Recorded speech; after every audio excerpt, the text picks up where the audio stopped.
So now let's understand what are the constituents and functioning of the electron transport chain or system. So there are 9 electron carriers which are present in the ETS or ETC, and their names are, first one is called as NAD. NAD's full form is nicotinamide adenine dinucleotide. The second electron carrier is FMN. FMN is called as flavin mononucleotide. The third one is FAD. FAD is also called as flavin dinucleotide. The fourth one is coenzyme Q, which is also called as ubiquinone.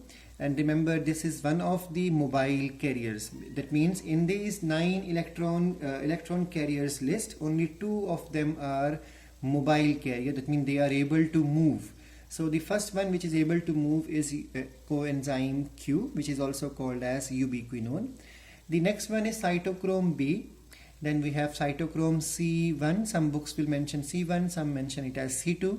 Then we have cytochrome C, and then cytochrome A, cytochrome A3, and out of these again cytochrome C is mobile. So 2 of the electron carriers are mobile, and rest of them, all of them are fixed. They are not able to move in the inner mitochondrial membrane. Their position is fixed.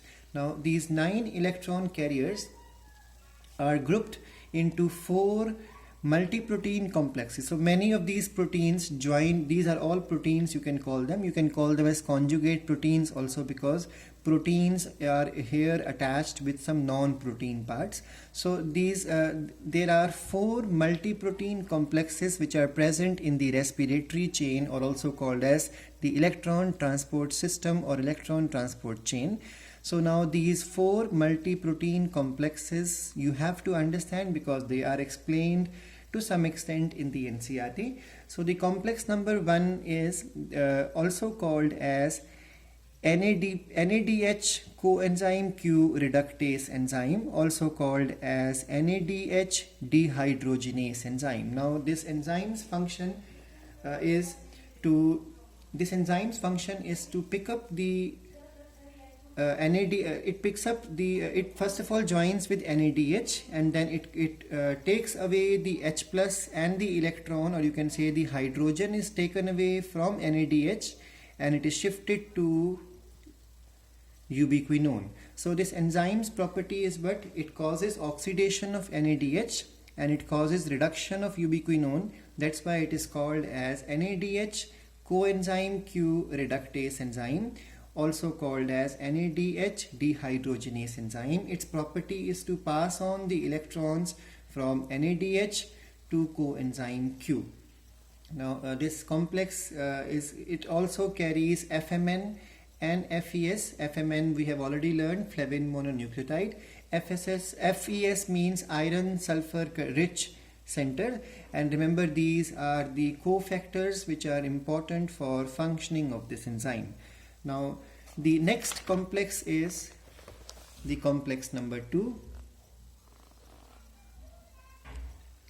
Complex number 2 is also called as succinic acid or succinate coenzyme Q reductase enzyme. So now you can understand from the name itself, it picks up the electrons and transports the electrons from succinic acid or from succinate and transfer it to the ubiquinone.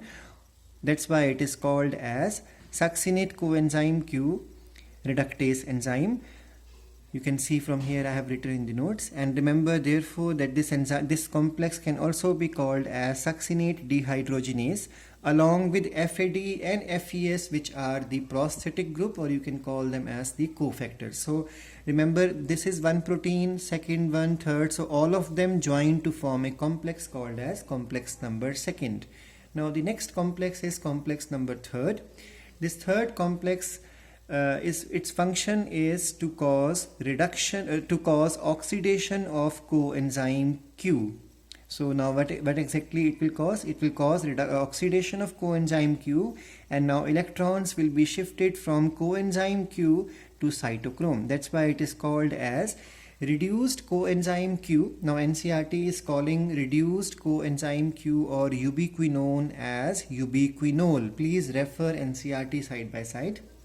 NCERT is calling oxidized form as ubiquinone, ONE, and is calling the reduced form as ubiquinol.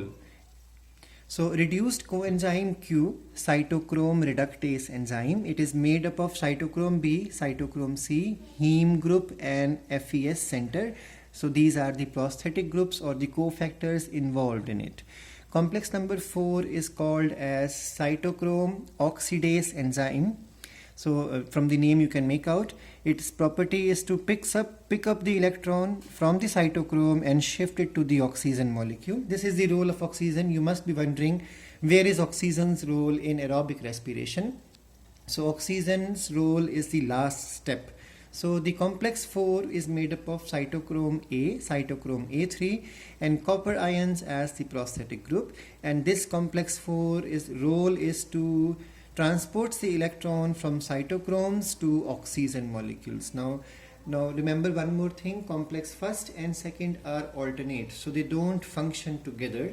That means the sequence of the electron transport is either from first to third and then to fourth, if the sequence is from NADH2, and the sequence will be from second to third and from third to fourth if the sequence originates from FADH2. And remember, both these chains will finally terminate with the fifth complex, and remember the last acceptor in both the chains is going to be always oxygen molecule.